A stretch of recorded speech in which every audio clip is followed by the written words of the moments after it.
It's such an honour today to be sitting down with the beautiful MJ, who is mama to Poppy, who is 8 years old.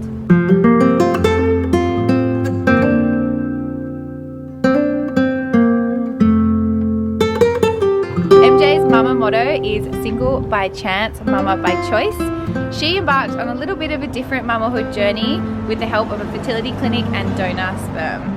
So today we dive deep into Peter. You're going to find out why I'm calling her Peter. MJ's mamahood with beautiful Poppy, soul parenting, and the choice to go down the donor route to become a beautiful mum. So let's get to it. So we're going to jump straight into today's interview. We've already done a bit of an intro, so you know a little bit about MJ. I'm not going to call you Peter. We've got to go to that story. Can we start on that story actually? Sure. So my Christian name's Peter, obviously, because I went to school with Zoe's mum. Yes, which is so weird. So weird, because I love you, mum, but sitting here I'm like, feel like with a girlfriend. Yeah, it's all right. I cross lots of age brackets. 100%. Yeah, so I dated this boy when I was like 18 to 21, and his family called him Kim, which was his middle name. Okay. And so his brother said to me, "What's your middle name?" And I said, "Mary Jo." And he said, "All right, well, we're going to call you Mary Jo or MJ." And it just kind of stuck. And it's even on my business cards. It's like everybody. If you asked people I work with who Peter was. Because you're even on social accounts, you're MJ. Yeah. So you're MJ to everyone. Even to your mum? No. Okay. Because no, that's not my family. Not your family. Yeah. So you're still Peter to some people. Yeah. So we know a little bit about your beautiful pops and how that journey all came about. But let's go back to before Poppy was even in your belly or even in your world. Tell us a little bit about yourself. Were you always maternal? Did you always want to be a mum? Yes. I think I lined up twice when they handed out, or 3 times when they handed out maternal instinct. Like I wanted to be a mum from the time I was about 6. It's all I wanted. Yeah. I always thought that I would have like 3 girls and a big rambunctious busy house. Now I have 1 girl and 2 rambunctious dogs, but it's still a busy house. A very busy house. Yeah. Grade 12, like I was the girl who was going to be most likely to be married with 3 kids by the time our 10-year reunion came around. Didn't happen. Or our 20-year reunion. Yeah. But you've got your beautiful Poppy. Yeah. So I imagine as you got to your end of your 30s or towards the end of your 30s, you knew your biological clock was ticking, which all of us are sort of, I guess, somewhat conscious of. Even Elise, who's behind the camera, is in her mid-30s. Can I say that? She's like, do I have a third? Am I getting to that point where it's going to happen or not? So talk us through, like, were you dating? Were you not dating? Did you have those, like, concerns, I guess, when getting into relationships? So I spent basically from 18 to 32 in long-term relationships. Okay. And the last one was the one that I kind of thought was going to be the one to settle down, have a family, the it. Yeah. But, you know, life doesn't happen like that. It doesn't necessarily happen how you plan it. And not that we weren't on the same not that we weren't on the same page. He knew he wanted to have children at some point, but we weren't at the same stage. Yeah, okay. So not that was the ultimate factor in deciding us that we would split up, but it was definitely part of it. Yeah. So then I was 32, 33, 34, 35. RSVP, Tinder wasn't around then. Bloody Tinder should have been around then. No, it shouldn't have been around then. True. Dated friends of friends, went for coffees, went for wines, did like kind of dated on the dating bandwagon. Yeah, I was on the you know. You were the face. I'm kidding. Face of dating, yeah. Face of dating in your mid-30s and what not to do. Oh my goodness. But you know, I dated a lot of Mr. Not Rights. Yeah. I'm Mr. Not Right now. But I just didn't find kind of the one. And so I started thinking about having a baby on my own. Yeah. And I remember going on a road trip with a girlfriend and talking to her about it in the car, and she's like, "Are you really serious about this?" And I said, "Yeah, I really am. I don't like, not being a mum is not an option." I went to see my gynae and I was about 38, and he said, "Look, you know, we're going to do another operation for your endo, but I think it's time to start thinking about having a baby if you're going to do it." Yeah. So that was it. And did he know you were thinking about going down? Absolutely. Yeah. Yeah. So he's super supportive. Zoe and I have talked about this prior. We were chatting before. Back when I had Poppy, there was only one clinic in New South Wales that would treat you as a sole woman wanting to become a mum. Makes my heart break, because there's so many women that would have wanted it back then but didn't have the opportunity. Whereas now there's quite a number of fertility clinics, one of which I work with in my career, that treat this all the time. Yep. So absolutely. And I know like many kind of combinations of parents now who have gone with Janae or with IVF Australia or with whoever it is. But everybody I know who's got children who became a sole mum about the same time I did, all went through fertility first, all went overseas for their... It's crazy. Yeah. And talk us through the process. So I don't know if you want to dive into the selecting a donor and how that all works, because I'm sure that there's some people out there watching that might be thinking of, jumping into your shoes or similar shoes. How did it all happen? It's like online dating. Okay. Guaranteed outcome at the end. Great. So you get to look through a whole stack of profiles. Like literally there were like hundreds of them. And it's really overwhelming. So I basically sat down and decided that my important things were. So my important things were someone with no cancer in their family, someone with no heart disease in their family. Health. Health. And other health issues that we could fix, no problem. But those two, obviously people have those problems even if they don't have a genetic history. Totally. But and then someone with similar natural colouring to me. Yeah. Because back then, it's... Poppy is her twin, by the way. We need to overlay a photo. They are like identical twins. So you have got... You picked well. She's absolutely gorgeous. I'm waiting for something from the donor's side to kind of pop through. It hasn't happened yet. At every stage so far, she's either been my sister or me. Yeah. It's really funny. Anyway, so I kind of I had a selection of donors, and then I got a like what I like to call the baby panel. Yep. A few of my friends, and they came around and I said to them, "Oh my gosh, so fun! Here's wine, here's pizza. Here are the 10 profiles. Pick them and put them in order, like who you would choose." And interestingly enough, the one I chose came in everybody's top 3. Okay, so that's not that it would have mattered, but I just kind of wanted someone to back up my decision. Well, you're going through, like you said, this soul parenting. You're choosing to go it, but you've got your village behind you that have helped you along the way. I mean, it doesn't make it any easier, I'm sure, but just to have that reassurance that people would sometimes get from their partner, you've got it from your community, I guess, around you. And my mum and my sister have been amazing. And I must say big kudos to my brother-in-law, who they lived in New York. And when I said I was actually going to do it, he was like, "Well, we have to come home. We can't miss that." Oh, that doesn't make me cry. That's so beautiful, because I've always like my little seen brother, so special. So Shannon, your sister's younger than you, is she? And she's very much involved in Poppy's world. Yeah, they are. I mean, they take her to swimming. They do, they do all that stuff. They've not. She chose not to have children. Like being a mum, it's funny. Like we laugh. Like I got all the maternal instinct in our family, and she just chose not to ever do it. And you're like, "Hun, you could have had the kids." No, people want to try and tell her that she'll change her mind. Yeah. It's like, you know what? Leave her alone. That's her decision. Everyone's got their own thing. And like for you knew you were destined to be a mum. Yeah. She would know in her gut if she does or doesn't want to be. And no one can decide that. No. You know what I mean? That's her journey, her life, their life. And she's got Poppy. You know what I mean? Like she's like, that's in a way, it's been so beautiful that you've been able to all have, your beautiful girl to somewhat raise, which is so cool in itself. And your mama... My mum is... I'm going to cry talking about my mum. No, I cried when I interviewed my mum. So it's just a mum thing, I swear. Oh, she's phenomenal. Yeah. She is really amazing. And she and Poppy have the most beautiful relationship. Like they are just two little peas in a pod. And was she really... Because I know it's a generational thing as well. Was she very supportive of your journey? Amazingly. But she's always been like that. She's always been, you go and do what you want to do in life. You can do anything. Yeah. And I will support you and I will love you and I will be here to cheer you on and will pick up the pieces. I think you've got a bit of your mum in you then, because you parent so beautifully with Poppy.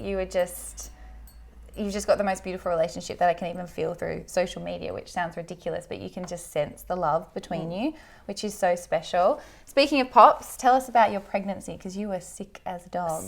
Just sick. Awful. So I was in Melbourne for work the day I had to go and have my blood test to confirm my pregnancy. Yeah. And the night before I'd been out to dinner with a girlfriend, and I went back to my hotel room and threw up like all night, and I thought I must have eaten something. You didn't pee on a stick? No, I absolutely told myself I wasn't peeing on a stick until, because I did the first time around because it worked. Oh yeah, how many? I had 2 lots of IUI. So I had one attempt and it didn't work, and it really threw me, and I wasn't prepared for how much it was throwing me. Yeah. So then I had a month off, and then the second time, luckily, it worked. Yeah. Anyway, so I was in Melbourne, and I had to get up really early to go and have a blood test before I ran this conference for a day. As you do. Just being an amazing woman. And then came back to the room and was like, they were like, "We'll call you at 4. It's like 4:05, 4:10. I'm like vomiting. Oh my God, somebody's going to call me. And I remember them, I called them. I said, "Look, I'm just waiting for a phone call, but I've got to go out for dinner. So I need to know. I need to know now." And they were like, "Oh yeah, no, you're pregnant." It was just like so I mean, okay, sure, thanks. And I hung up and I was jumping on the bed, and then I was like, oh, I'm going to be sick again. Oh my gosh. See, that's such a welcome sickness though, isn't it? Because it's like, but then I was like, now I'm happy I'm sick. Oh my gosh. That's amazing. Yeah, no, I was sick until I had her. Crook. Yeah, like just nauseous. 24 hours a day, 7 days a week. And you were working? I'm working.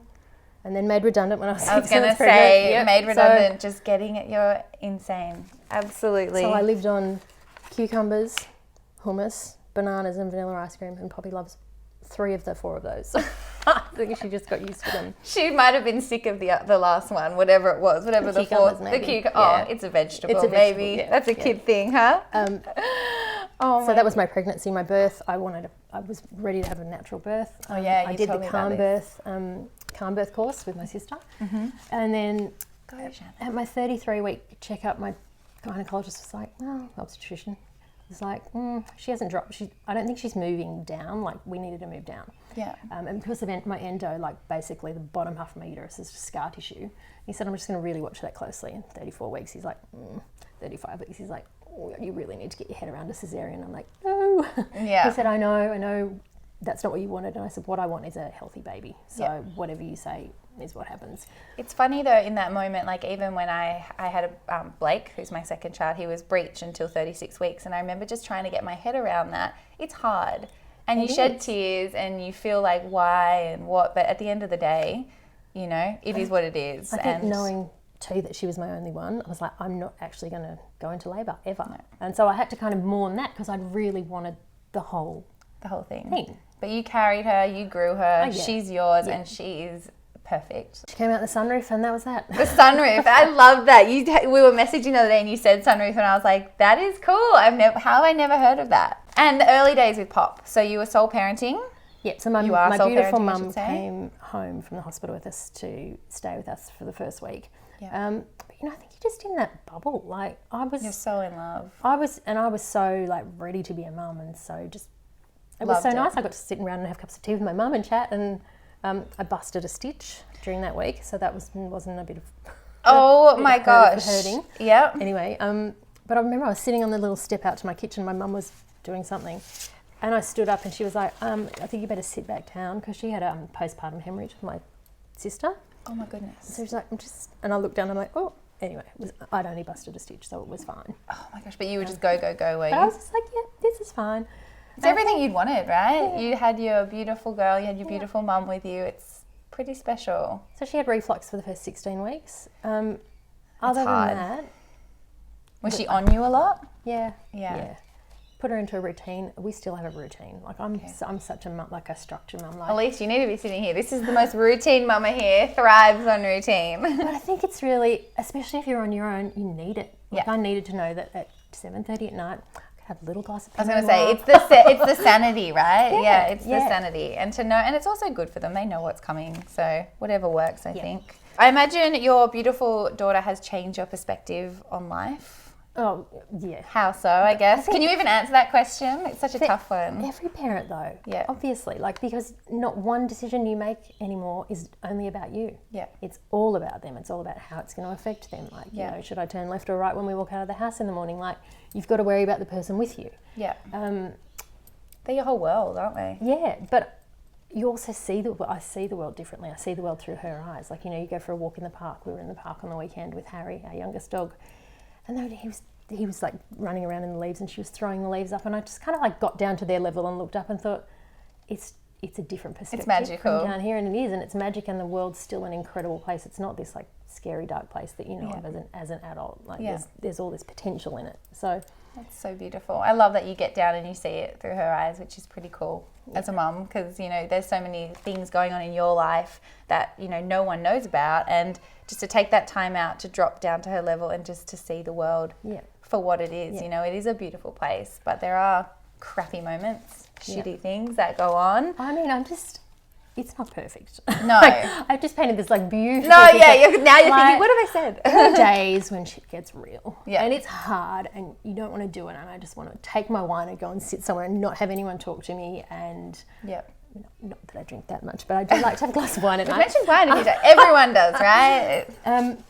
Well, at least I know I do like to have a cheeky wine every now and then. Yeah, it's hard some days. It's really hard, but I don't think that means that's no different if you are a sole parent or there are two parents or there are two men or two women or whatever it happens to be. Like, I just think some days are bloody awful. Yeah. And you get through them and you get into bed and think, thank God we're all alive and tomorrow's a new day.